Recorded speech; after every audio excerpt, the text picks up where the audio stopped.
If you wrote a note and you don't think it's properly represented there, you can let us know. Two are on the back here that didn't quite make the cut. There are backup plans, or more than two apparently. Amazon hacks, so that's like Amazon warehouse deals. I don't know what that means. Anybody have any questions or care to shed light? Okay, that's out. Accelerated brand registry, we can talk about that if we get time, which there's only one way to kind of speed it up. And then some project management and tax structures for companies. That's very complex. So you've got scale revenue, launch rank, 3PL, scale people in China. Some of these we've had discussions on already. So I'll let you guys, I'll just go around the room and pick one of those. What do we got? 5 topics there. Pick one of those 5. Each of you just say what you believe, and then Pinkowski's going to roughly tabulate the results. So go ahead. Let's start from Anthony. I'm really interested in the China piece. Talk China. Okay. Nicole? 3PL. 3PL. Chris? Scale revenue. Scale revenue. Okay. Jad? 3PL. 3PL? Scale revenue. Revenue. Okay. China. China. Okay. China. Also China. Martina? Launch and rank. Okay. China. China. How about it? Scale revenue. Revenue? Oh boy, we gotta fight. Okay. China. China. I'll score launch and rank. Oh, boy, let's just keep it even then, shall we? I don't know what the actual numbers are. What do you got? Scale revenue, launch rank, same thing. Okay, so I'll let you guys tell me how to scale revenue. We've already talked about a number of ways in this the course of the past few days, so we can augment that. Everybody's welcome to throw in, but do you have any takeaways? So let's just go ahead, right back around the room. Anthony, give me an idea on how to scale revenue. And by the way, let's set a level here of what we mean by scale revenue. We're going from where we are to 5x, 10x, whatever, just more, right? The top line, we hope that all the bottom line stuff still matches up, or even better, we show leverage at the bottom line, but we're talking about top line revenue, yes? And we're talking about 5 or 10 times higher over some period of time, right? Not in the next 3 days. You will not 10x by the end of this sentence. Okay, so Anthony, give me an idea to scale revenue 5 to 10x. Add another brand. Okay, so you have an existing brand, you're thinking about adding another brand entirely. Okay, fair enough. Nicole, anything? In order to scale the revenue side, you need to have a house in order and have the right processes and people to fulfill the job so they can grow. Okay, so that's kind of, getting your ducks in a row, as I like to say. That's not unique to me. That's not mine. Go ahead, Chris. Distribution channels. Okay, so this is additional sales channels, yeah? Okay, fair enough. Jack? So a very good model for this is called hands-off matrix. And so you look at whether new products or new markets. And basically the model kind of dictates, so you can take 2 approaches, but new products, related products, it lowers your risk. And then once you've kind of expanded the portfolio, you can look at new markets. That can be typically geography, but it could be new marketplaces. But you never try to do both, because basically there's too much complexity that you create. But in my case, I haven't got the foundations, so I'm not ready to scale. So what was it called? I didn't hear. Sorry, hands-off matrix. Anzoff's matrix. Anzoff, I hear good things. Okay, fair enough. That's good. I think, it is a prudent point to say, don't try to do it all at once, right? There's a number of things that we're going to talk about. I'll latch onto the back if you guys don't have some of the things that I think are important. Paul, what do you got for scale revenue? I would say just keep your customer list engaged for relaunches. Okay, what's an example of that? So is that in the first relaunch product you do 90% off, and then to relaunch later you can offer 60% off because they're already loved the product. Okay, so everybody kind of follow that line of logic. Instead of doing 90% giveaways for the rest of our lives, what if we actually kept customers and said, hey, we're going to give you an aggressive offer, but not a lose money offer. People actually buy products on, without paying 90% off. That happens. So good idea. Who we got? Constantine? Oh, yeah. I would say, expanding to other marketplaces. Okay, additional marketplaces makes sense. It's hard to argue with that. The guys at this end of the table are like, holy crap, we're screwed. Yeah. Okay, Achilles, what do you got? Yeah, pretty much all these, but I think what you said yesterday, if you can go, let's say, back to China and negotiate some better terms for you, and Okay. that will make. So then you have more cash flow to put into more whatever. Yeah, yeah. Okay, right? That's Martina? Maybe cut costs and also lower the return rate. And if, for example, products are being returned, then actually, instead of having hijackers buying them out through warehouse deals, you can buy them out yourself and resell them as your brand outlet, for example. Okay, all right. So, yeah, so you kind of create your own outlet channel. But I think So you... have then full control of the returned damaged goods rather than someone selling it for a lower price, Right. and you don't get hijackers doing that. Or just give them to charity, basically. Yeah, yeah. That's another way. Just to make sure that they don't get in the hands of a hijacker, because it's actually more expensive to later get rid of them. For sure. You almost inferred that what if we also clamped down on returns, got to the source of the returns, and tried to figure out how to minimize it? Yeah, the quality piece is important.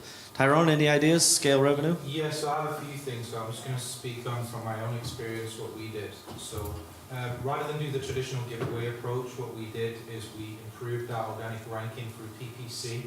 So what we would do is we would set up a coupon at a discount, and we would basically, like when you see on the listing where it says $2 off or $3 off coupon or something like that, so it shows up in the search results, we would do that, and then we would bid as high as we possibly could for the product on the PPC campaigns. This would give us a lot more sales and a lot more ranking over time. It usually took about 2-3 weeks for us using this method, but we would get ranked to the top 3 most of the time. And then what we would do then is we would basically lower the PPC costs then to pretty low cost, seeing as we're ranked organically, and that would give us a lot higher profits and a lot more sales just from being ranked organically. And the second thing is as well, is what I did starting out early on, was I got as many credit cards as possible, and basically I paid for my stock across different credit cards, but before the 30 days was up, I would transfer it over to another credit card. So I used to buy currencies through like TravelX and stuff like that, and I transfer it over.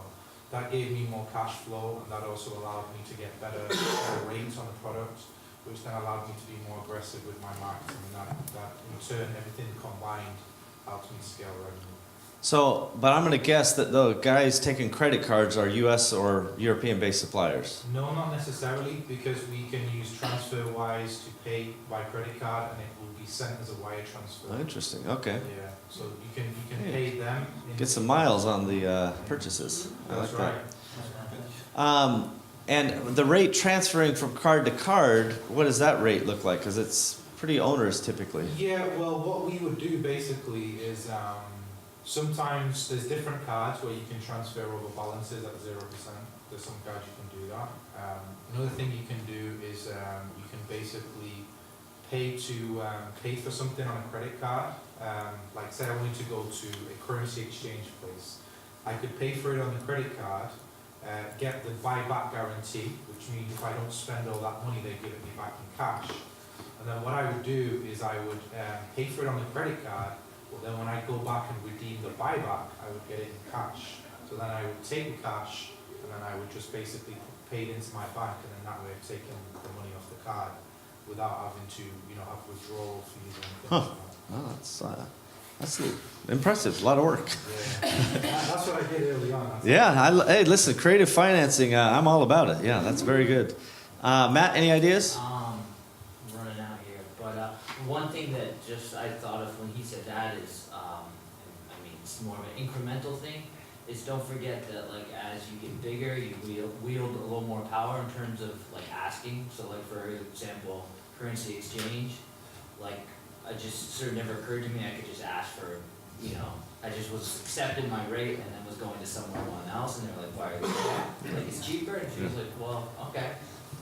here we'll do a much better rate, so you sort of sometimes forget to just ask, because you're actually doing a lot more volume than when you started. Yeah, quite right. Adam, any suggestions? I was going to say use Celebot. There you go. Okay, sure. And He's a shill. Linux and Yeah. I mean, for me, it's going to be data analytics. Get that right first. Yeah. Yeah. Jim's a fan. Yeah. Yeah. So if I parsed Adam's meaning to see if I can get it to Jim's acceptance palette, it is figuring out what works well, which you can only do through data analytics and information, and then double down on that, right? All right. See, that's not bad. I've got a couple of ideas, things we've been doing recently. We had some products with a lot of variations, so we found out some of the variations had pretty crappy reviews, so we pulled some of the variations out and got them back up to 5 stars, and the products that we did it on, we got a lot more sales. We've broken down into 2 listings, which is another thing you can look at if you've got products that do have a lot of variations. Sometimes it might make sense for them to be different listings, so you can split them up, relaunch them. Sometimes it works, sometimes it doesn't. But another thing that could be looked at, if you've got a product that could be used for multiple purposes, you can pull some of that stock out, relabel it, create a new listing which is super targeted. So that, like, you find something that it may be included in your main listing, but you're really not ranking for it. So you Right. just go after a really, really small niche, and you might find that one product could actually rank for 4 or 5 or 6 different uses. Mhm. In a sense, it's the same product, but you're selling it as a different product, different ASIN, different listing. Yeah. Amazon like it because it's another listing, they don't know it's the same product. Yeah. So you got water bottle for equestrians, water bottle for motorcycle riders. It's Yeah. still the same SKU, but you. It's not about having a huge killer hero listing, it's about just, if you can take that and get another 2 or 3 grand here, 3 or 4 grand there, split it out, you might get another 10 grand a month out of one product. Yeah. There you go. Yeah. I like that incremental. You could also do like a bundle as well. Like, Yeah. let's say, for example, you were selling a cream. You could do something like a beauty pack, or if you were selling a probiotics, you could do, weight loss pack, and it could be, your probiotic, and it could be a waist trimming belt Sure. or something like that, and then you could just bundle it together, and that can be additional source of income without having to, go into sourcing. How do you know I've got a waist trimmer? Simon's like, I already designed and purchased that bundle. Jim, what's your idea? Now that we're at the very last bits Yeah, here, this is the dregs. the dregs. It's just simple stuff like with listing optimization, so review optimization, price testing. Okay, now conversion. Yeah, that's a pretty big important. New markets we talked about using Yassiv to find easy products to launch to existing audiences. Yassiv. Everyone use Yassiv at all? YASIV. And it's great for people who bought this, also bought that. So you put your ACE in it, and it shows you like a spider or So orange. amazing. Cool. It's quite cool for launching new products. And also targeting for mental health sense. Or AWS? So you can target all the ASINs using this. Risk. I don't know what this is going to come up here. Did I get the URL right? I know it's hard to read. Is that 1S? 1S. Okay. Yeah. Yassiv. IV. Yeah. IV. Okay, so that's a no. I did not have it right. You need to grab an ASIN off Amazon and stick in there. Well, you can put it in whatever, you put a product on. And put keywords in front. Okay, we'll see if it comes up. As we said, the internet's a little slow. So all right. So fair ideas. What about it, Shinnick? Yeah, buying another brand. Just buy another Amazon brand. Great acquisition. Pretty great way. I'll talk about that a little bit myself. I'm going to cap onto some of you guys' ideas. Pikowski? I'm going to speak up for Yorick, who's not here. Okay. I think the ability to go in now into these markets with your product and get sort of first mover almost, I think that is a sustainable advantage for a while and very valuable. And he can let you in there so easy and cheap. Yeah, it's really, really impressive. So, all right, so you guys have already covered a lot of the bases, but as I look at it, you can either get more products in your current brand, right? This is pretty basic. You got 10 things that are working, and you know, you don't want to lose ground on those, but throw another 10 things. You have the potential to double your business right there, and that over time should compound, right? So you're thinking about 3 or 5 years later, you're 25% of the way if you double your product line. A shortcut to that is acquiring another business. So I know a deal, I'm not sure it's still on the market, but a company was for sale. You guys only think about, well, I say this in a general statement, not accusing anybody of this, but most commonly we would start with the premise of, where's another Amazon business I can buy? Fair? Mm-hmm. But one of the businesses I know that's for sale is a company that sells stuff into Costco, and they have a really brilliant Costco distribution strategy. And they do pretty nice numbers. They do nothing on e-commerce, nothing on Amazon. They have no idea about e-commerce. So one idea is you find those offline guys who already have something going, already have a brand. It's in Costco, for goodness sake. Yeah. And you can then say, I can buy that on a highly leveraged basis. Now, I'll be honest, with the SBA in the U.S., it's mostly U.S.-centric. Like the SBA, I think you have to have a U.S. buyer and a U.S. business. That doesn't mean there aren't other funding sources. There's import-export banks. I just haven't, being a U.S. guy, I just know about this. Now, one of the downsides of SBA, even if you could use it, is they want a personal guarantee, which I hate. And so my point is you can get a highly leveraged buyout. You don't always just have to write a check for cash. There are ways to structure deals where you say, I'll give you 10% down, and we're going to pay you a year, another balloon, and then we're going to pay you over time. One of the companies we bought, we put $1 million out of 6 down. I think it was $1 million out of 6 for Floor Shop. Yeah. And then we said, and the next year we'll pay you another $1 million, the next year we'll pay you another $1 million. That was the cash bit, and the rest they got in stock. So all we had to pay was $1 million. And we went to a bank and we go, give us $1 million because here's a business that's worth $6 million. And they go, okay, here you go. So the point is, if you say you want to acquire something, there's lots of ways to finance it. And when you acquire a business, especially if it's offline and you can create this whole new channel for it, you have a real opportunity to grow your business. So that's one method. You could buy other Seller Central accounts, various sizes and scales, various multiples and things. So that's a fair way to look at it as well. So we talk about expanding the product range, but then we talk about kind of expanding the brand range. I think expanding channels is a no-brainer. You know, Europe's already kind of covered that ground. And if I told you guys, you know, hey, go find somebody who can add on these 18 channels and how much you have to pay them a month to manage and maintain all that stuff, it's a fair amount of money. And although we're going to have an empowering deal with Europe stuff and it's going to even be better, it's already cheap. It's already pretty fair. And any deal we do, so when we talk about doing deals, we want it to be fair to the vendor so it's profitable, it's sustainable for them long term, but it's got to be good for the member so we, you know, are leveraging that buying power. It doesn't work if one guy wins more than the other, right? If we put the vendor out of business because we got a great price, kudos to us, we screwed ourselves, right? And them, by the way.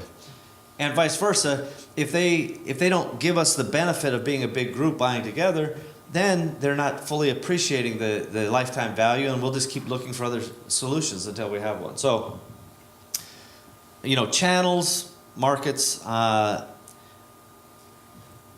you know, one of the things that I found is we couldn't scale until we had the systems. And you guys alluded to this somewhere in this room. Somebody alluded to this. But I'll give you guys a quick version of the story. But in 1999, we ran a free shipping special. And we didn't know how much shipping was anyway, so what's the difference? So we turned on the thing, free shipping, on February 1st, 1999. And by Valentine's Day, February 14th, we were melted down. We were completely going nuts. Our orders were coming in by fax. We're typing it into another ERP system and then calling the suppliers manually to place orders. The suppliers then say we're out of stock. Then we got to backtrack it all the way and tell the customer we're bad and customer's not thrilled. The stuff we did figure out to ship by simply opening the phone book and going, we've got a pallet of stuff going to New Jersey. Will you ship it there? They go, yeah, okay. Will you send us a bill? Yeah, okay. All right, see you later. Then the Attorney General of New Jersey didn't get his stuff. So we next day air a pallet to him. What's the difference, right? So all of that was a total cluster. And in that span of time, we did $40,000. and we melted down, right? You've seen the old internet commercials where the orders start clicking, clicking, clicking. That's how it felt, but it was not that big a deal. It was only 40 grand, and we just disintegrated. It was hilarious.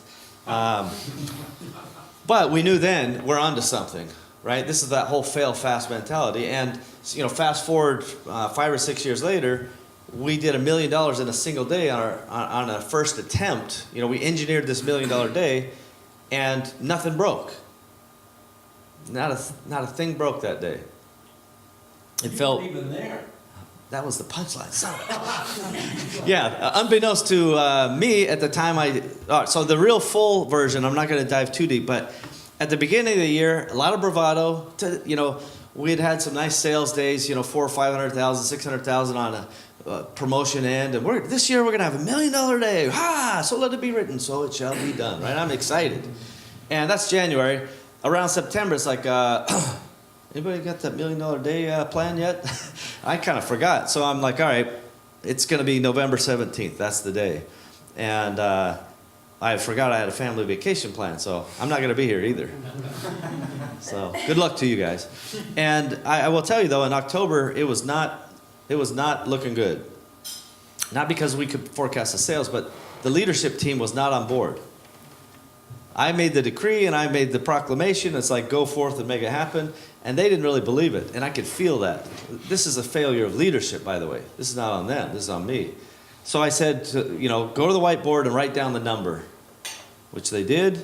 And only like the 2 marketing guys put $1 million. One of them might put 1.1 or 1.2. Only the marketing guys. Everybody else is like 500, 600, 700. They were definitely softballing the thing. What was a normal day back then? It depended on the day of the week, but it was probably 200. We were probably doing 5 million a month or around that time, maybe 4 million a month. I don't know. So this was a significant thing, and to be honest, we pulled some sales forward, and we held some sales back probably.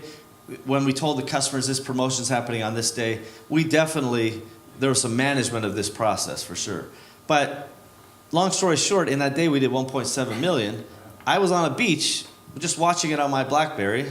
Look it up, young people. And then you can look up Palm Pilot too. I had one of those. The whole point of this is it was a system. Now the people ran the system, but the system allowed us to scale without melting down. So all of these ideas, the good news is we've introduced you to systems here. You want to go multi-channel, boom, you got your deal to talk about. You want to start talking about systems, we can start talking about IORAD, right? There's lots of things you've been introduced to. For me, if you don't have a system for the people to run, you don't have a business. The people are then responsible to run the system, and then when something goes wrong, you say, what part of the system broke here? You don't say, why did this guy do a bad job? You say, what part of the system broke? And you fix the system, and you apologize to the person for, having a crappy system that allowed them to fail, and then you promise you'll get better and do it again, right? Your system must deliver a predictable result. That's the entire point of a system.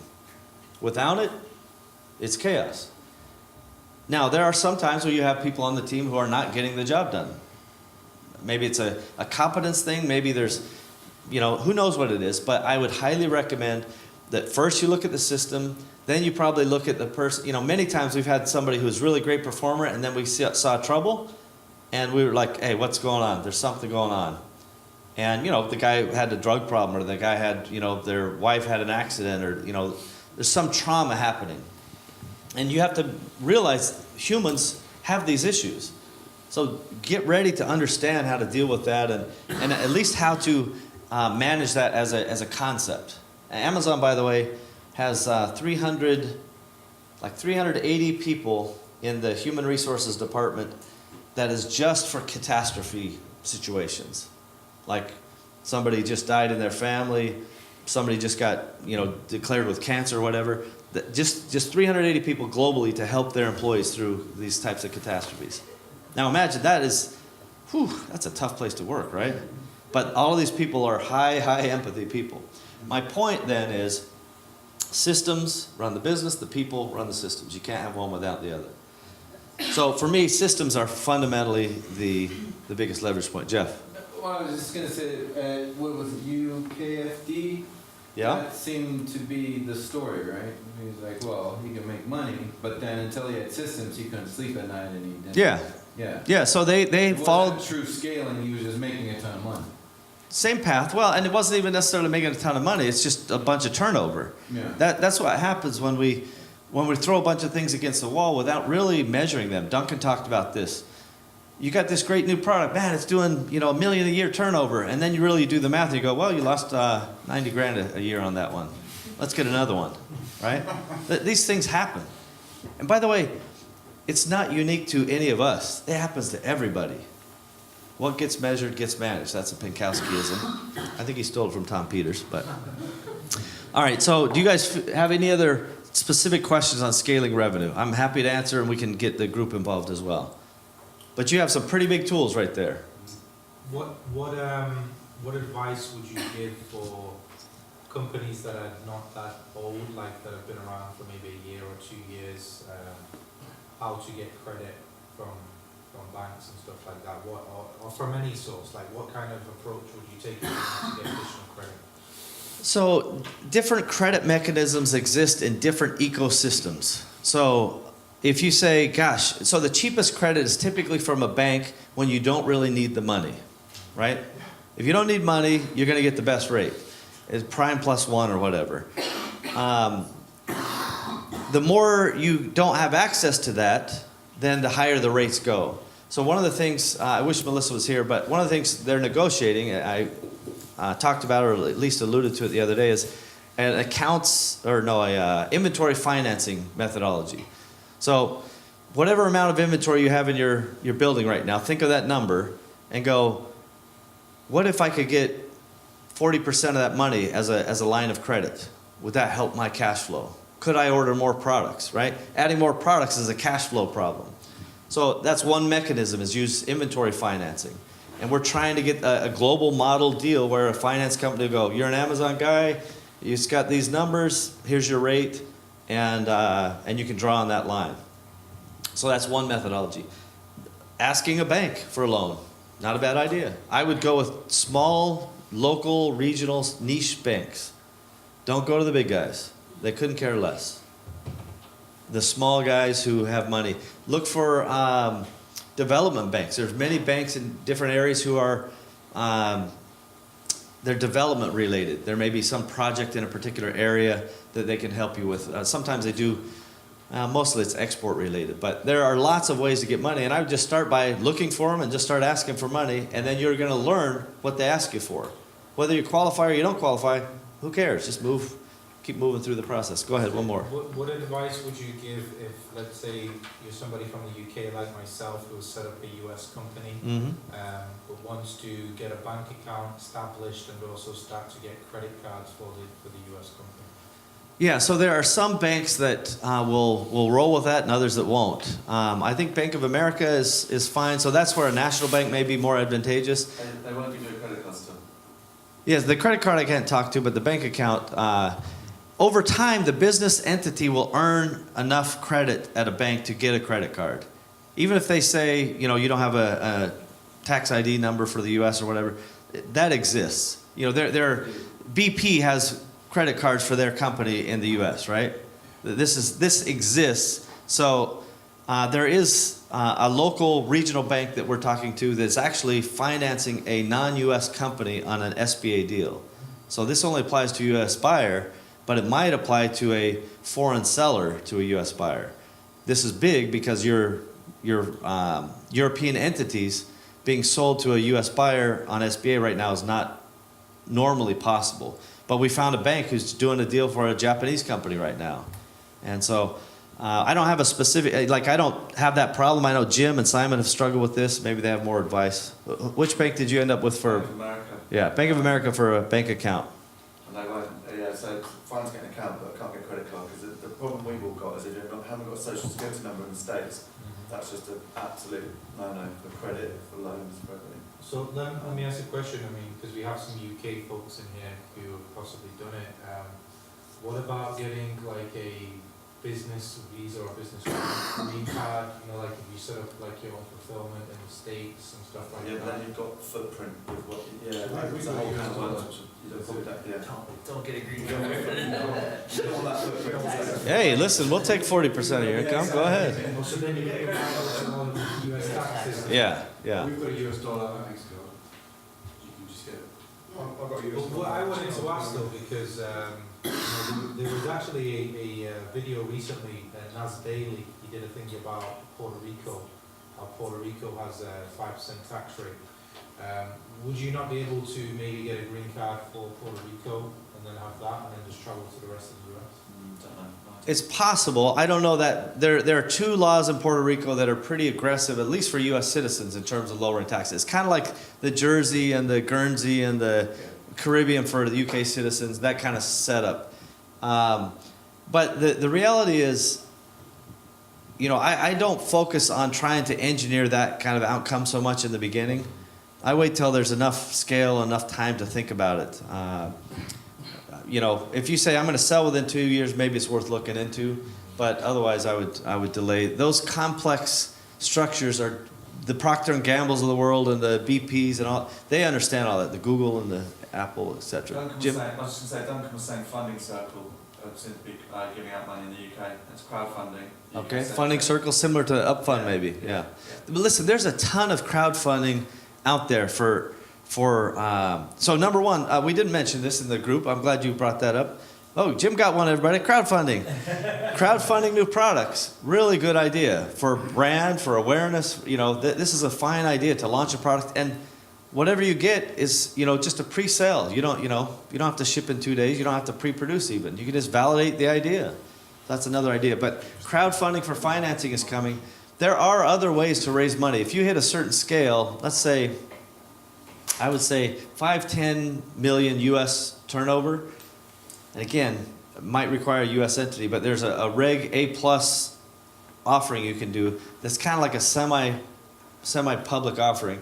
In the UK, they have it also in Germany, where you float on the AIM, right? There are ways to raise money, and guys are getting crazy valuations. You know, in the short term, I wouldn't worry too much about that. Until, if you're like, I need 10 million pounds, then you need to figure out how to float on the AIM. But if you're like, I just need, you know, an extra million or whatever it is, you just piecework your way to get there. Kickstarter. Kickstarter, that would be the crowdfunding the new product. It won't do financing or equity. There actually are some equity crowdfunding now. I would recommend you stay away from those. Short term. And it's only because you're asking for trouble that you may not want for probably not a good enough valuation. But Kickstarter for launching products is great, or Indiegogo for that matter. I think, so Tyrone, in the UK you can get money. We've just been to a place, so it's via Department of International Trade. And so you can get money towards your flights. There you go. Yeah, so import-export banks. Money towards flights if We you're have going to the different States. trade, Yeah, I'm just trying to find the link. So what's it called? Department of what? International Trade. Subsidy or loan? Okay, and what can they give you? Funding. Funding, so if you need to do quick travelling, they can pay half of your flight tickets. Really? I have to give you the name of the lady, but we just met her the other day. What's it called? Will you post that in the group, Department of International if you don't mind? Yeah. So these types of things, by the way, you can find these types of things at trade shows. Like you go to CES, and there will be a whole mess of U.S. government entities there. Some are for U.S. citizens only, and some are for foreign people who want to deal in the U.S. And these nutty government programs that, you know, sometimes the paperwork's worth it, sometimes it's not, but We went to this event, and this she just opened up doors. Yeah. Free attorneys, free advice, tax advice. love it. Yeah, There you go. our attorney. Amazing. Hey, government has a purpose, everybody. All right, any other points should we talk about on scale and revenue? Yeah. Please. So, just small things, like, are you shipping by sea, are you shipping by aircraft, or are you shipping by air express? Could you maybe do a little bit of, you know, so you have enough stock in place, but you don't have to ship it by plane, but enough to keep your cash flow going? So have you worked out the optimum of how you're going to structure that, how you can make your money work the best, how you can put that on there? and then moving your stock out of Amazon warehousing, but having just-in-time delivery, month or 2 months in an Amazon warehouse, the others on 3PL sites. And then looking again, I think that's what we need to do when we're using our freight forwarding, do we get the best rates? So just, We're working on the consolidation to try and get all the orders lined up so we can get them all in one container. The one brand is not a problem, but the other brand, for some reason, not oversized items, but it never used to do this, but now it splits and always into 3 shipments. And we can't figure out the reason why. And I know that if it's an oversized item, it will generally do that, but if it's a normal sized package, it normally got one fulfillment centre. But apart from switching it off, so you have to then pay to then distribute it, but we can't figure it out. But the other, like the brand that we're really putting a lot of effort in, everything always goes to one location. So we can just, as long as you can get all the shipping put together and the factories are close enough together, then the savings, we've done the calculations, we save an absolute fortune. It's a big difference. If you guys ship anything by air, unless it's an emergency, you know, timing or extraordinarily valuable, ship a, you know, pallet of diamonds or something, you're paying too much. Yeah. Steve, one of my products, because the way we had it set up, we was ordering every month, and we was shipping it by air, but we were paying 50 cents a unit to ship it in. So Yeah, but the unit cost, but how much is the unit cost now to ship it LCL? Or do you know? I would save some money, but then The predictability of the, So the way we set it all up with Duncan, the way we were doing it, it was just really good for cash flow. yeah, But now we're going to sort of structure it all out, and then everything will go into containers. yeah. We've got stuff that we just cannot ship, but these products, that cost we found, you know, acceptable for the time we was doing it. Well, that is the reality, is there's always a time, but once volume gets to a certain level, it will always, you know, and this actually, UKFD gave you a great example. When they started, they weren't making their own pallets, I assure you, You know, right? But the evolution is, you know, this cost center got bigger and bigger and bigger and less efficient. Even if you hold 50 cents a unit as a cost basis and that's affordable, once it's at a certain level of price, you go, gosh, what are the alternatives? How can we optimize that? It's a lesson in any category every time. In fact, there are companies that all they do is negotiate lower prices, and basically their cut is 50% of the savings. Now, that's expensive. That's why I think the way we approach it from the co-op is better. So on the topic of pallets, we've recently started to get our our packaging shipped from China to our supplier in the US for our beauty products line. Yeah? I wanted to ask you on the topic of pallets, do you think we could get some savings on the pallets that we ship out versus what Uline charges if we get it from China or something like that? Is there a way to do that, or would it have to be made in-house to save money on pallets? We're using Uline right now. And to ship pallets from where to where? Well, when we're getting the packaging and all that stuff sent Yeah. over, I was thinking maybe we could have some pallets made in China and sent over in the Yeah, but who's using the pallets? the supplier in the US to ship to Amazon. So when we ship to Amazon, we ship like 6-7 pallets at a time. Okay, yeah, so if you're shipping packaging over, you could ship pallets over with it. Yeah.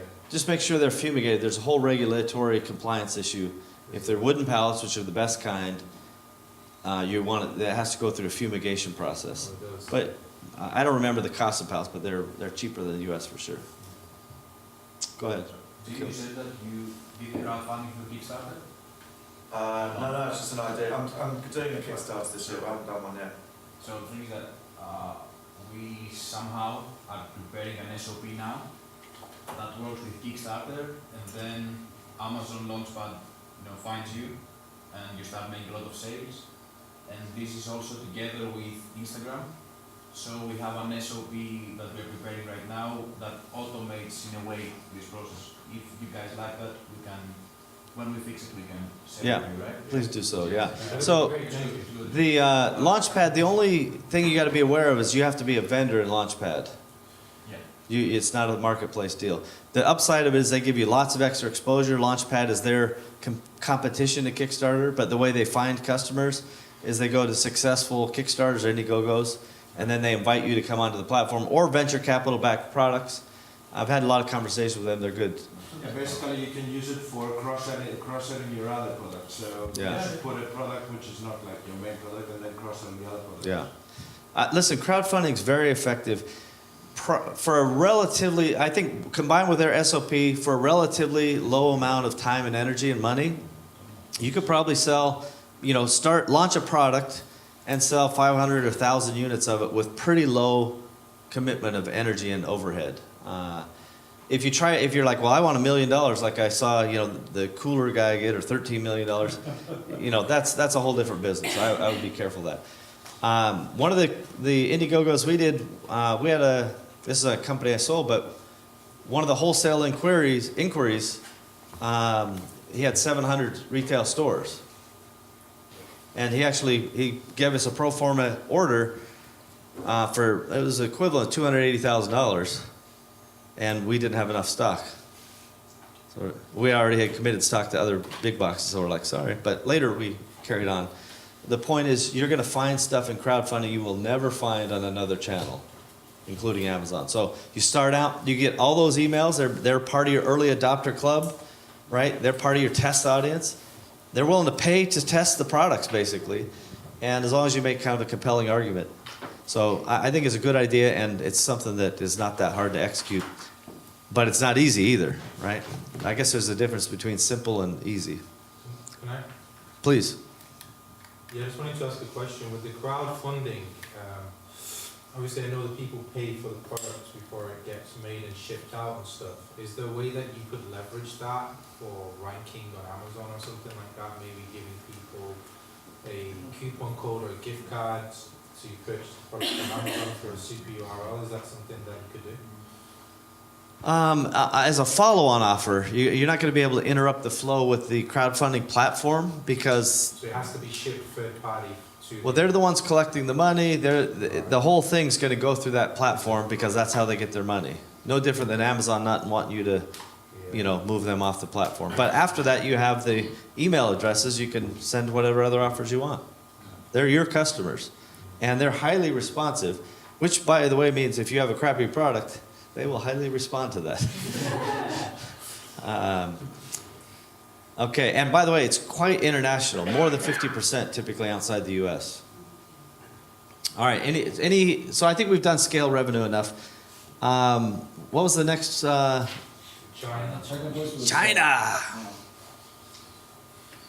Okay, so China has a lot to it, so let me just dive in. All right, so getting terms at a factory, how to source new products, and finding sourcing agent, same thing. All right, so we've talked about factory terms a bit. What questions do you have specifically that we can dive into deeper, if any? Tyrone's got one? Yeah, just in terms of purchasing manufacturing equipment, what would you say the most important considerations to have moving forward? So that, by the way, is generally a one-time purchase, so you're probably not going to get financing on it. Yeah. Secondly, I would go there and I would look at it and I would make sure I understand how it works, and I would also make sure I sent somebody from China over to wherever I'm setting it up and have them set it up and make sure it's running, and then you can pay kind of the last bit of money or whatever. So it's probably going to be a 30-30, 40 or something like that in terms of payment terms. We know lots of guys who buy lots of equipment in China, and it's way cheaper than other equipment elsewhere. Some of the equipment that a partner and I, we were looking at making a factory in Canada, and there's a $1.5 million German machine. It's beautiful, it's great, but we could get one that was within, 0.001 off the spec. So that's pretty tight for $300,000 US in China. Wow. So there's lots of ways to do that, but you just have to go there. You got to make sure it works, and then you got to make sure that they're on the hook to help you get it running. Would you expect any kind of warranty when you're purchasing from China? Once that guy leaves, you're on your own. You can call him, but China is like, the minute I can't see you in my direct vision, your warranty's over. Right? Has anybody ever had a problem with their Chinese supplier? And what did they say? I will give you a nickel off the next order, right? Something like that. So I can tell you that we have deals with our suppliers, not one-time deals. That doesn't work. It's long-term sustainable deals where they, we had a claim, or we have claims regularly on products, and they pay for it. And we have a claims process, and they pay, for if it's defective. If you're going to go down that route, don't assume just because you own the machine that there won't be counterfeits. So another advice would be there, the actual tool templates, that you'd have another local guy separate to that entity that each day will come and take away those so they can't run extra production runs. So you say that again. So in your factory, once you set it up, Jet's saying, make sure you're monitoring production so that whoever's running that is not just running their own stuff. Right? Yeah. Okay, do you mean in China or in the factory we set up? In China. Yes. Sorry, is the factory in China? No, he's looking to set up the factory in the US. Okay. Yeah. So he wants to bring in his own equipment, make his own factory, basically. Yeah, but it's still a risk, by the way. In almost any physical, retail, manufacturing, if there's something to be stolen, it can be stolen. I went to stores. I went to a store in Delaware, and we do what we call a cycle count. So I would just get a random thing from the computer, go count these items that should be in stock. And like 50% of the stuff was wrong. They were just selling stuff out the back door all day long in cash. They were all fired, and, we carried on with our lives, So it's going to happen, and the less controls you have, the worse you'll be. But I don't think that'll be that big of a problem in the U.S., but it certainly would be if you tried to do it in China. One other thing, in China, a lot of people haven't thought of this. So you go and you say, hey, listen, I want you to make this water bottle for me. And they're like, okay, cool. We make a ton of those. We make them for all the big brands. You're going to love it. We're really awesome. MOQ is 5,000 pieces or 50,000 pieces. And you're like, ooh, I just kind of want to test, maybe 1,000 or 2,000.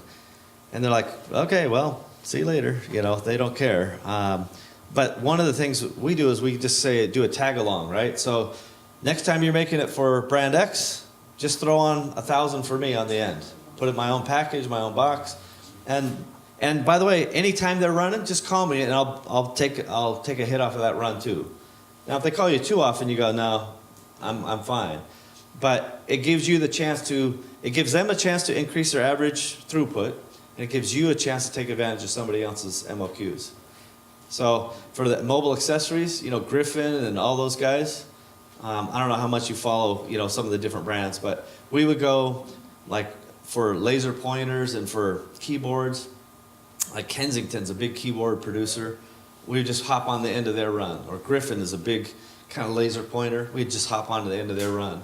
And we get the benefit of that same basic price, the same production, same quality, and it just goes in our box at the end and their box over here. Sometimes we'd even have our own color, but easy. And so sometimes the constraint of the minimum order quantity is like a package. Yeah, So you can which is hold not it a real constraint, and yeah. just hold it, Yeah, so to Jet's point, they say, hey, the MOQ is 5,000 pieces because that's how many boxes they think they need to buy.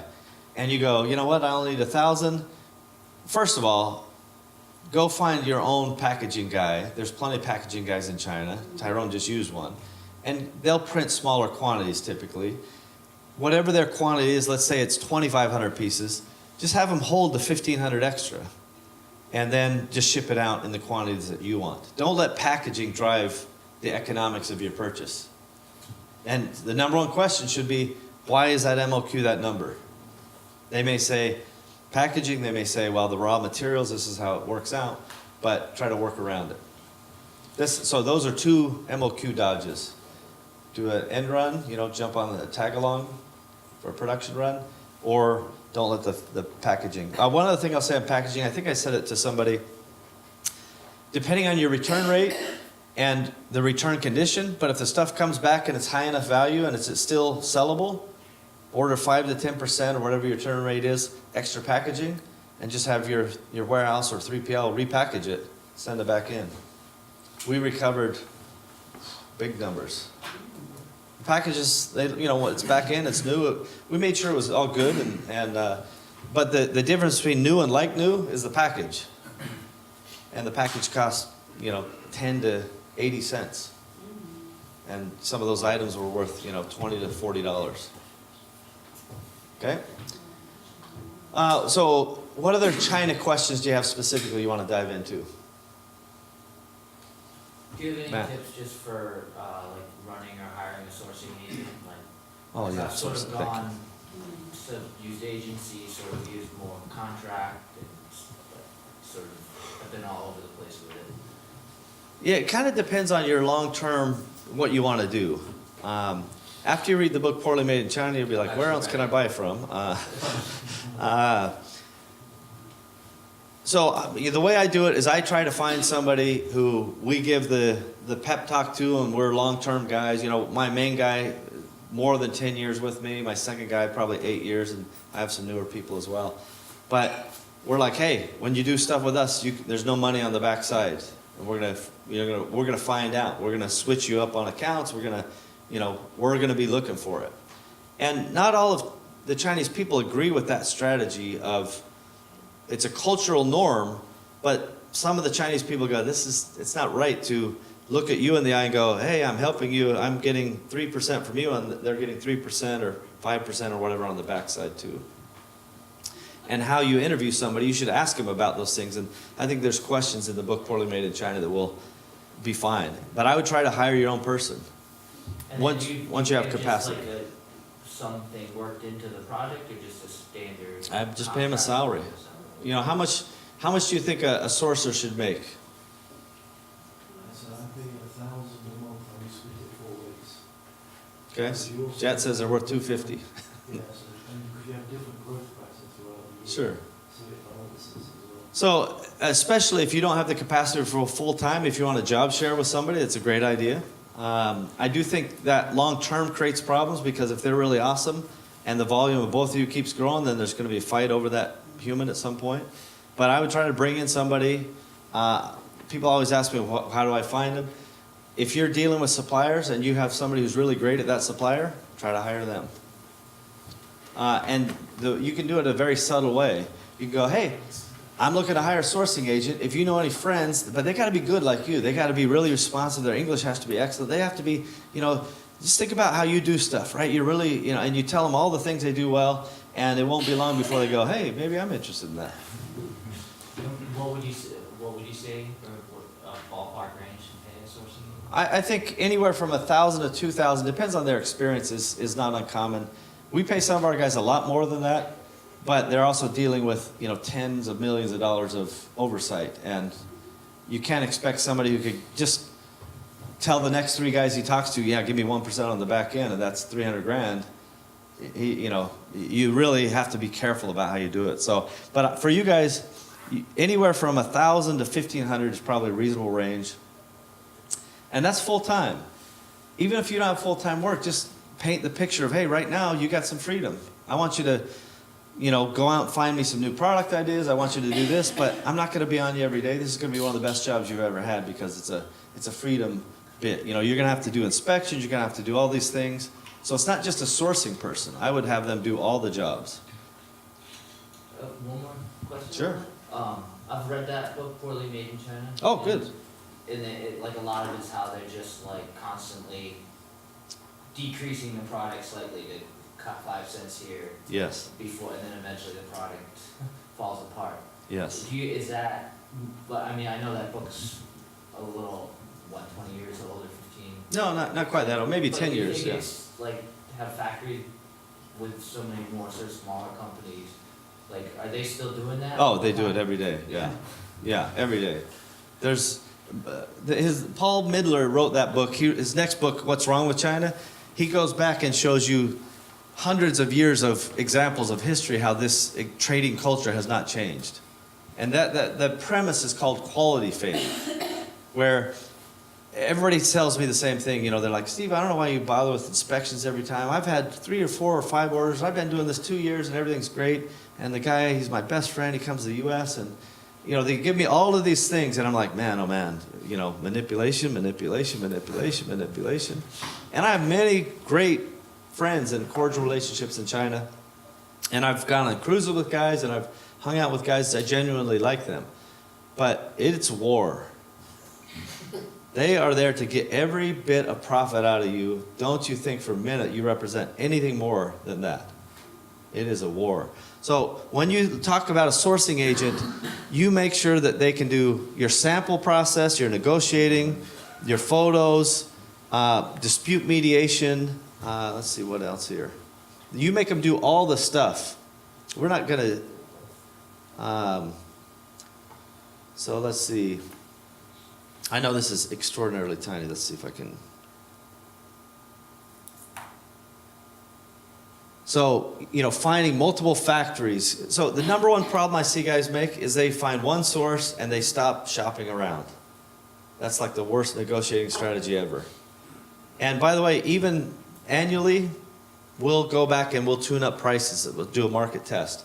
Definitely do that on your container freight, because they'll do the same thing. Container freight, they'll just keep incrementally, cost went up, and so they buy your business at the low, and then they just tweak you to optimize their profits. Lots of guys do this. It's not exclusive to them. And if you don't keep them honest, then you're going to have a problem. Let's see. So finding them, negotiating with them, helping develop specifications. That's a big deal. If your purchase orders say, I want 1,000 of this item for $4, and that's the end of your PO, you got a problem. That's not nearly good enough, because that quality fade comes from lack of specifications. That means do it however you want, change the materials, change the manufacturer. Many guys will just subcontract stuff out. Somebody talked about that the other day. I don't know if you guys picked it up. And then that's when the surprise is. So a guy will say, I've been doing this 2 years and everything's great. And then suddenly something's not as great. And then something else happens and something else happens. And I've lived every example of that and then some. It's difficult. There are other things that are, well, I'll say it differently. Does anybody know what the broken window principle is? Okay, so I'll give you the quick version. So Rudy Giuliani was a mayor in New York City, and he walked through some of the poor areas of town. He said, you know what? What I've seen is, and he's probably ripped it off from somebody else, but this is the story I know. He said, you see this building, and it's kind of old, and it's starting to decay, but as soon as there's a broken window, now there's another broken window, and pretty soon all the windows are gone. Now there's graffiti, now there's guys inside, and it's a drug den or whatever, and the entire neighborhood just goes down as a result of it. So this one starting point, the catalyst for that breakdown, was the broken window. So he said, all right, so if you own the building and we see a broken window, we're going to just start fining you until we take over your property if you don't fix the window. And that cleaned up the whole thing, right? And so my premise to you is, if there is no, to switch metaphors, if you are not enforcing, if they don't think there's a sheriff coming around to check on them, they'll get away with whatever they can. And if you follow kind of this broken window principle of enforcement, and they know you're serious about quality, and you have a very specific specification list, and you have inspection process, and you call them when stuff is wrong. You're like, hey, this is not right. And you hold them to account, they're far less likely to try to slip stuff past you. Far less likely. I mean, our defect rate is extraordinarily low for the stuff we manage and maintain. It still happens, but far less likely to happen than the average. So, and when you start talking about lots and lots of volume, that's where the potential to scale goes great, and the potential to scale problems goes great. Yeah, one time one of my guys rejected 27 containers.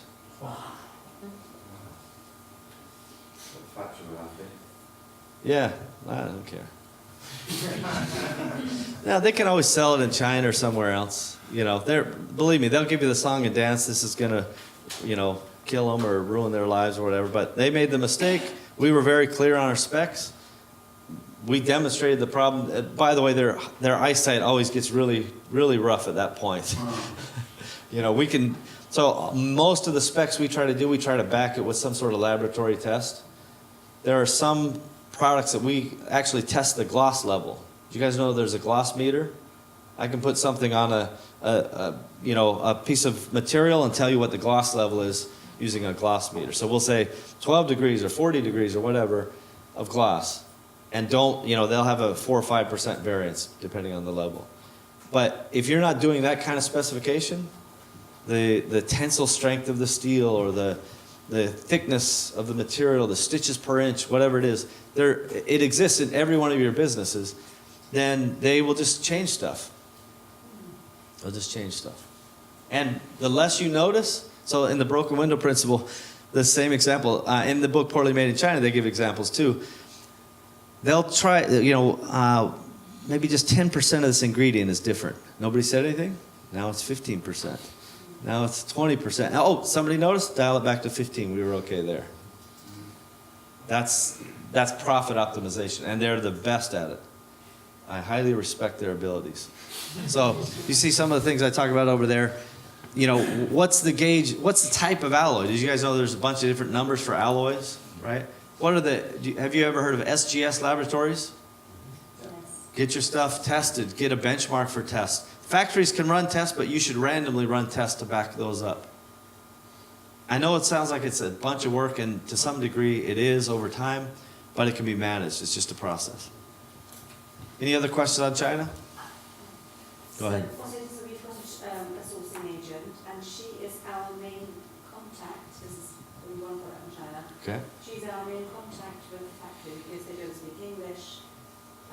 But we feel that we're being ripped off by her now. Yeah, I'm sure you are. So, what is the next? Because as you said, I think we want to have direct contact with the factory. Yeah, knock yourself out. Here, go contact them, but they don't speak any English. Yeah, well, have one of my guys contact the factory. Yeah. I don't like, my guys right now, they're like, we don't like doing stuff that's not our normal stuff. Like, normal Amazon sellers are not sophisticated. So they're like, hey, find me 100 factories and then I'll get 200 quotes and 1,000 samples. Like, no. It's not how things work. So for you guys, I'm happy to make them work hard. I don't actually do any of the work. They are responsible. But just figure out how to get in contact. You just go to the mysimo.com, ask for whatever help you're looking for, and then they can recommend a methodology to get there.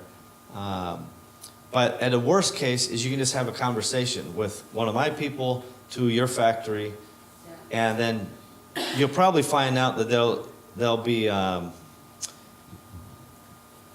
they will try to protect that sourcing agent more than you, number one. And so your next bit should be to find an alternative resource. So the first conversation is you give them the requirements like there's a different supplier, so then they get a quote. Yeah, it kind of depends on where you feel the pain point. You say you think you're getting ripped off. Again, that's our perception from our perspective as the buyers, but no question there's deals on the backside. And it sounds more like a trading company, not a sourcing agent. And by the way, their business model is to make money on adding value. Like, I speak English, you don't speak Chinese, so I'm gonna make money. And I had an example, this is way back when we first started, maybe 2002 or 2003. We were buying a product, it was really great. We were selling a lot of it, making a ton of money. And I went with this factory, it was a trading company at the time. And we went to the thing, and I'm like, I know you're a trading company, you don't own this factory. And she's like, no, I own it. So I show up there, and chiseled in granite is her name. The U.S., in English, her name is there. Chiseled in granite. I'm looking at it, I'm like, yeah, it's like 12 feet long. I mean, this is not like a little tiny bauble, right? So I'm like, all right, my bad. We go in, she's got the door, it's got her name. It's just a little plastic laminate slide in or whatever. There's her name, it's in granite out front. What are you going to do? I was wrong. I'm with another buddy of mine a couple months later. He's like, oh, I've got a resource for you, because I was doing the same thing. I'm like, I need to find this product elsewhere. And it's a product we kind of developed. So he's like, oh, we found somebody who can make this. Okay. So I go with him, and I'm looking around the neighborhood. I'm like, this seems familiar. China has a lot of the same kind of looking buildings, so I wasn't positive. But sure enough, it was the same place, and I show up, and it's different granite. With the actual company name, who owns it, in Chinese. And then we got to the root of it, and that saved us 40%. Getting to the real. So sometimes it just takes, you know, you have to make sure it's worth it. If you're like, hey, this product we're only doing 50,000 a year, pay the 5 or 8%. Who cares, right? They're handling some of the heavy lifting for you. It's worth it. Many trading companies can do a value add. If my people can't help you, then I do know a couple trading companies that we're trying to work through the Empowery to have a predictable corruption. No, a transparent pricing scenario where they say, here's what you guys are going to pay us, and there's something on the backside, but at least you know what it is. And I have no problem with people making money. I just have a problem if they don't add value and make money. And also, we need to pay in dollars, but she uses her friend to make the transition into RMB. Yeah, so she's making money on the currency. So, again, that's life, and kudos to her for finding the opportunity. You can, if Veeam doesn't work for you, I think TransferWise or one of those others. I would start with Veeam and see if that works for you. But go through, get the link from Melissa, because we've got a better rate negotiated with them and a rebate on the backside for Empowery members. And the whole point is everybody should make money while there's value being added, but it should be transparent. A lot of guys go, hey, you're looking to sell your business. Let me do you a favor. I'm going to introduce you to my guy. I'm going to let you talk right to the owner. And they send that email over. Sounds like a pretty good deal. But that guy makes 10% of the commission that broker makes. And they don't tell you. So one of my buddies sold a business, $12 million. He didn't know the guy who referred him is going to get 120 grand. So 10% commission was 1.2 million. He gets 120 grand for sending the email. I have no problem with the referral fee, right? He made a connection, it added value, whatever. I have a problem with the lack of transparency. And that goes for China too. Any other China questions? You get 20 minutes till 5. No, they're dying. They're dying in here. I have one super quick one. Please. When would you go visit a factory? At what point in the relationship? As soon as possible. Yeah. Most of the time we visit them before we've ever placed an order. Now, again, I have a full-time team in China, so we will always visit before we place an order. But I can call and in many parts of China have somebody in there the next day, or same day, right? If I call today, they're in there, and by the time I wake up tomorrow, I'll have some information. For you guys, sending in your sourcing agent or whoever the trusted person is, I would still send them, and I would still get photos of the factory, and they'll say, no photos. It's like, all right, well, I'll find one who I can see and understand, or go there yourself. You don't know China if you don't go to China. It's tough business. Yeah. Because the first inspection will deal with the factory, the setup, the working policies and photos, as well as the product. Who will? The first inspection report that I do with the new supplier. Yeah. Focus more on the supplier, the setup, the infrastructure, the working policies, the focus on the same. Yeah. And then later on in the year, I go because I haven't got. Yeah, I think that's fine, but the idea, now a buddy of mine, he probably buys 50 million a year from China. He's only been there once, and he doesn't really care to go again. But he's got a whole group of people who deal with that and go all the time. In my view, unless you're shaking hands, unless you're looking at people, and by the way, the Chinese respect more when you're there in front of them. They see you as more serious. It's just, that's how you build relationships anyway. I've only got better payment terms out of my factory if I go and sit with them. Right. I spend the whole year emailing back and forth, talking, Right. can't get anything. And I go and sit with them, and everything I talk about for the last 6 months happens in 10 minutes. Yeah, especially over dinner. So you guys will be highly motivated to have like a meeting, and you want to get that meeting done in an hour, and their mission is to bleed every hour of that day out of you. We're going to do a 2.5 hour lunch. We're going to do a 3 hour dinner.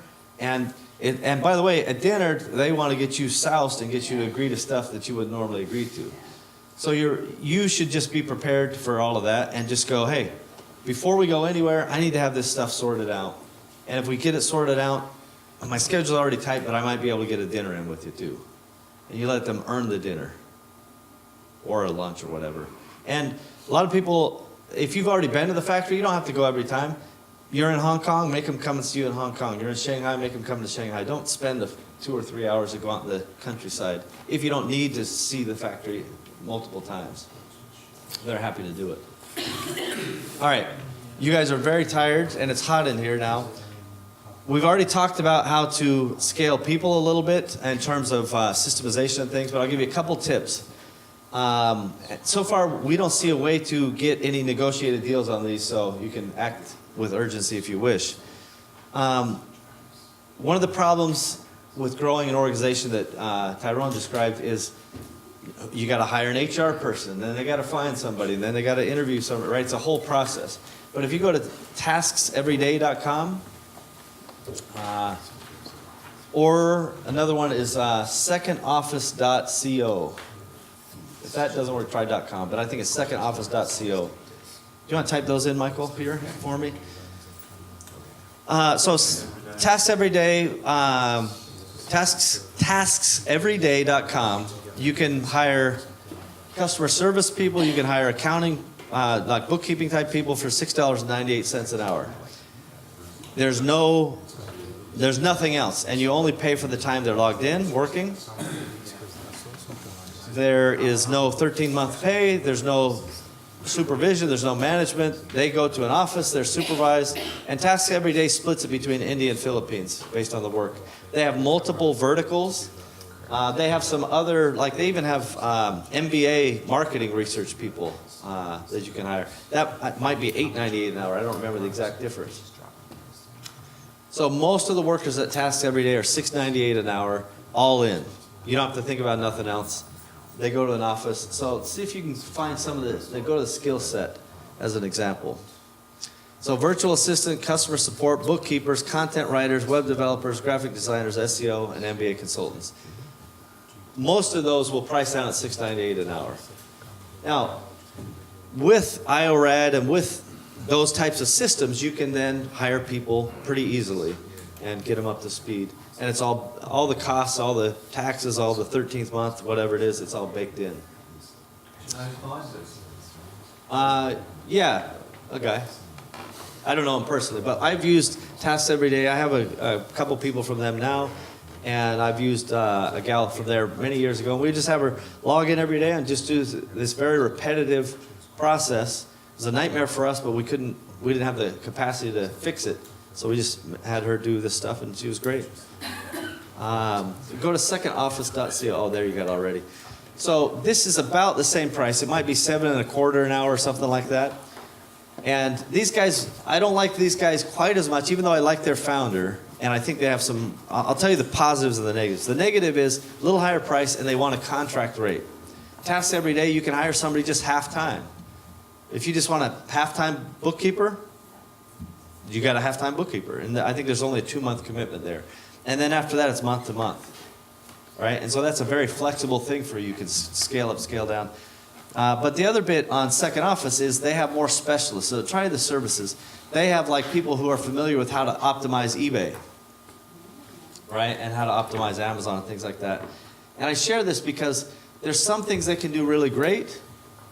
Like management. So as a culture, the Philippines is high in service. But when we used to, Michael and I, we started an office in the Philippines, and it's probably over 100 people, 24-hour-a-day shift, and I could have them in a room like this, and I go, okay, gang, 2 + 2 is, like, and all of you guys are like, 4. What's the point? And they're like, hang on, I got a pen. I can't wait to find out what he says, right? I mean, they're on the edge of their seat because they don't know where I'm going, and that's a cultural phenomenon. They want to be led. They want to be told exactly what to do. That's why processes and procedures are great for them. And I say it with all empathy. They're great, amazing people. I love them. But they're more like robots than creative thinkers. U.S. culture and Western European culture, high innovation, right? High creativity. Japanese, great at refining that, making it really, really good. Chinese, awesome at copying all of that. Right? The Filipinos, amazing service culture, amazing execution potential, but just understand those cultural elements. If you say, I'm going to hire somebody and I'm going to tell them to go figure this thing out, you got a hard road ahead, in my view. That can help you find some folks if you're not ready to do an inside office. I think that's probably enough on scaling people. Any other scale people questions specifically? We have leadership strengths, the stuff that the two Michaels talked about in terms of getting your house in order and focusing on, that's all relevant to this. 3PLs, just post in the Facebook group if you need referrals, and we'll get you the referrals. Do we have questions about how 3PLs work? Is that? Yeah, can you explain that? Sure. Nicole, is that the line of your question as well? Mine was more about resource. So if you have 3PL set up in the States or in Europe, is it like a resource capacity use the same? You get a deal through you guys? Yeah. The premise. So again, part of the learnings for me dealing with so many guys is we're already negotiating stuff. We're already beating down guys on a regular basis. It'd be nice if we could syndicate those deals, right? And more importantly is I don't want to have to be involved in every deal, and it should be also self-sustainable. And when I'm not around, the deals still happen. So we're setting up the system to create deals. That's the Empower he just pulled up. So we have a full-time team. They're paid. These are paid people to run around and get better deals. And then the members they get a little Scooby snack every month, and ultimately they should be able to make money. They'll get a rebate check back bigger than their dues. So. Well, and we learn about a lot of the deals from people that are working with them. So let's say there's vendor A out there, and we've got 3 people that we know that are already dealing with them. So we take the low price in, right? And we start there, and then we say now we got volume. And by the way, we want a Scooby snack on the back end. So the price drops, for most people, the price drops like 2 or 3 times. Yeah, so the principle when you negotiate a deal like this, and these guys have heard me already talk about it, right? Constantine and Achilles have heard me talk about this. From the vendor side, and Michael as well, we say we want a little bit of a beat the street price. We want empowering members to feel like, hey, my buying power is being represented, a little beat the street price. We want something we call a perk pack. Hey, it's like going to the club and everybody else is in line, and there goes the gate for you, right? You feel special. Not a huge financial reward there, but it's something that goes, yeah, I'm different, I'm special. And then on the back end, the way we create long-term sustainable relationships is we drive rebates, and the group can aggregate the volume to drive higher rebates. So in like our OFX, if you need foreign currency bank accounts for your Amazon accounts, these guys will give us a beat the street rate. The perk pack is probably more like a dedicated service, or somebody who's really dedicated to empowering members. And then on the back end, the more we do as a group, the more of a rebate we earn back on the backside. Long-term relationships, that's what works. So to answer your question, how does a 3PL work, Tyrone? Essentially, it's like your warehouse, and there's always a good, better, best, right? Beginner, medium, advanced. Start with the beginner. If you start on the advanced, you're going to go broke because you don't know how to package stuff, you don't know how to barcode pallets, you won't understand their pricing methodology, and you'll be completely screwed. The small guys are like, we're not going to screw you on the stupid stuff. We're going to just price you, based on, your usage. And so you'll ship something into a 3PL, let's say it's a container, and to use Nicole's just-in-time delivery concept, you just ship it. Let's say that container is 5 months worth, let's say 4 months worth of stock. You ship in a month worth of stock, or 2 months if that's what you're comfortable with, into Amazon instead of all of it. So you're paying lower rates, you're probably paying lower receiving rates, far lower than storage on Amazon. No long-term storage nonsense, no penalties like that. And certain 3PLs will also do drop shipping. So now you can extend channels, right? You go, okay, well, I couldn't do eBay before unless I did the higher priced multi-channel fulfillment from Amazon, which is a nightmare. That's fine to start with. If you do any scale, it's really costly. There are some exceptions based on the weight of your items where their freight rates will always beat yours at Amazon, but generally a 3PL should be able to get competitive. So you get the product into 3PL, they can bulk ship stuff to Amazon and feed in those bulk shipments, and then they can do the, I prefer it when they can do the last mile delivery, which is the drop ships. I wanted to ask you about that. So our manufacturer actually has started doing the drop shipping to the customer, but the price they quoted us was just really too high. So it wouldn't really be feasible for us to use them to sell from our website. So I wanted to ask you for, shipping within the US for like maybe a pound package Sure. in a normal standard box, whatever. What kind of typical amount would you expect to pay, and is there different services that can give us a much more competitive price? Well, there's a million little touch points in 3PL, right? There's not just one answer. And so the guy who gives you the cheapest outbound, pick and pack rate, he's probably got higher storage costs or higher receiving costs. Guys, they all advertise some little thing in the window and you're like, oh, this is a great deal. But when you actually look at all the costs across the board, they're not that dissimilar. So my advice is, if on whatever basis they're not competitive, find a 3PL to compare them to. And again, in the group you'll find Melissa. Just ask her to post the 3PL links. She'll do it. Thank you. And then you can just compare. Your rates for, USPS are going to be the same as Amazon's. Your rate for UPS and FedEx, not so good compared to Amazon. So lightweight stuff works best in a 3PL. Oversized stuff is, Amazon may have multi-channel benefits. So when you Hang say- on. Go ahead, Jack. I saw you. So one question, so technically shipping from China gets to the US, the 3PL puts it into a box, so there's a transformation now. No, not, well, I have made in USA. no, definitely. Good try. So, yeah, there's specific laws that prevent that. Yeah. There's specific laws that forbid. You actually have, there's a certain percentage of production that has to happen in the U.S. Not that guys don't cheat the system, but I wouldn't go against the government, believe me.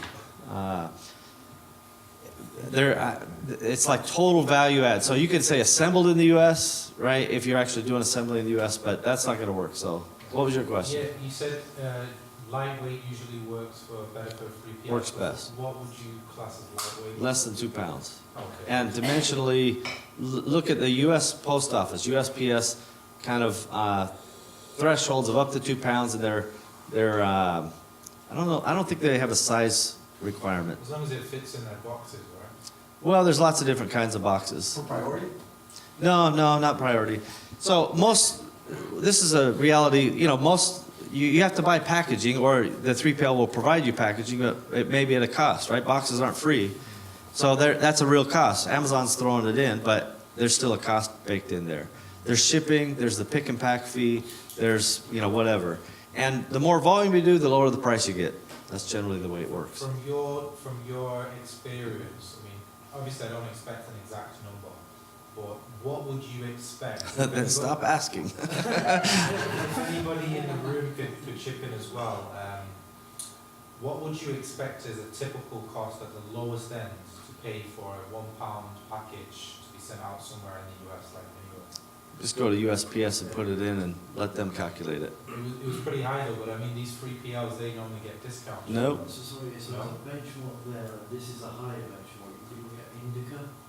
Indicia is, but so almost any 3PL will integrate with ShipStation, which is going to use Stamps.com, which is the equivalent of Indicia, which is going to get you the quote-unquote commercial rates.